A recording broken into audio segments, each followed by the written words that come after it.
Hi there everybody, just wanted to have a quick check-in with you this week just to say hope you're all doing fantastically well.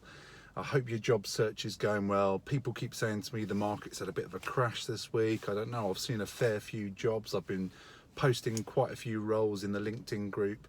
So if you're looking at the moment and you're not on that tagging list for your particular niche, so whether it's project management or developers or whatever it is, then reach out to me, either drop me an email or DM me on LinkedIn and I'll get you on one of those tagging lists. The benefit of those tagging lists is it's not just some of the jobs that I see on the job boards, it's also just jobs that I see in my LinkedIn feed. I've got about over 6,000 connections now on LinkedIn. So you're going to benefit from all the things that I see, all the job opportunities that I see that are not necessarily on the job boards. They might be, but of course they might not be. Lots of recruiters maybe go to their network first before they hit the job boards. And so you're going to benefit if you're looking for a role. So reach out to me on LinkedIn or drop me an email. And something I was listening to yesterday with one of my mentors was on Clubhouse, and I joined him up on stage. I didn't actually get to speak in the end, but was about your money mindset. And one thing that really I remembered straight away, it just flashed straight back to me in an absolute instant, was the whole concept of feast to famine. So, I grew up, as many of you might know, council estate in Essex, not very much money. We were very happy, but we didn't have a lot of money to spare. I didn't go abroad till I was a school trip to France in my teens, for example. And I always say that I never got on a plane. I never got on a plane till I was, I think, 18. And then I jumped out of it because it was a parachute jump. So I never took an actual proper holiday abroad and getting on a plane and landing again until I was about 19, I think, in fact. So didn't have the money for holidays like that. And I think maybe that's where I get my love for travel from now, because I knew I sort of didn't have that when I was a kid growing up. And so you go from that sort of environment where you have money that's not to spare, and it created sort of problems in my household of arguments over money and debt and things like that, credit card debts with my mum and dad. And so real sort of contradiction of values towards money and my interpretation of what having money or not having money meant. And then I went into perm work, like most of us do. So then when I went into contracting, it was just a massive step up for me. I think my pay rise I talk about in my webinars was 130% pay rise I got going from perm to contracting, for example. So it's real sort of, famine to feast in that example. And, I've had contracts that are sort of 650, 750, even £1,000 a day.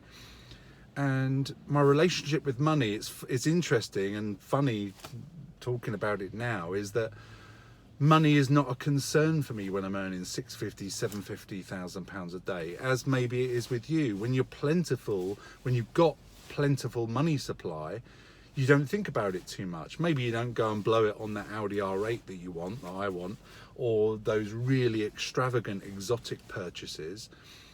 But you definitely don't think about money anywhere near as much. And for me, it's a case of, when I was out of work for 18 months, I think about money every single day, or maybe not for the first 6 months, but definitely towards the end of that drought period, I was thinking about money all the time. And sometimes that would be a real negative view of money, like I've got to hoard it and hold on to it. And, if you listen to any sort of personal development or mindset techniques, when you hoard things, then you're not opening up the universe to allow it to give you more of that money. So I don't want to go into that too much, but if you're interested in that, then let me know. I've got lots of resources on that sort of stuff. But yeah, it just made me realize that when you've got that famine side of things, so when you're not earning money, it's very easy to focus on the negative sides of money. Now, I've just been to Sainsbury's and bought 30 quid's worth of shopping. And I don't know what it was, but just in buying that 30 quid's worth of shopping that I wouldn't even blink an eye at normally, especially when I'm in a contract. I don't even think about it. You know, I just pop my credit card against that magic machine and beep, that's it, gone. And I don't even think about it. I barely check my bank statements. But when you're not working, sometimes you can really think, oh my God, that's 30 quid I've just spent on what? I didn't even buy a meal there. I just bought other crap, right? But what I got then, just buying that stuff, was I felt a massive sense of gratitude that I was buying that stuff, buying chocolate for my kids as a weekend treat, buying pizzas for them for their Friday night. You know, they love to have pizza on a Friday night. Buying some stuff that I'm going to cook for tonight. I'm going to make a nice crab linguine. So if you're struggling with the whole money thing, then rather than think about, oh my God, I've spent 10 quid on something, think of the value you're getting from the things you're buying for that money, and try and turn it around into a real gratitude exercise. I'm not saying it's a magic bullet. I'm not saying it works all the time, but just try and think of it in a different way in your mindset, because it definitely helped me. And yesterday's exercise with Dylan on this Clubhouse stage definitely reminded me of that, to be really grateful and show gratitude for the money that I do have, and when I'm spending that money, and really, you know, recognizing it rather than just beep, that's it, forget about it. Anyway, I hope you have a fantastic weekend. I wish you all the best, and good luck if you're searching for a role. Okay, all the best. Speak soon. Bye.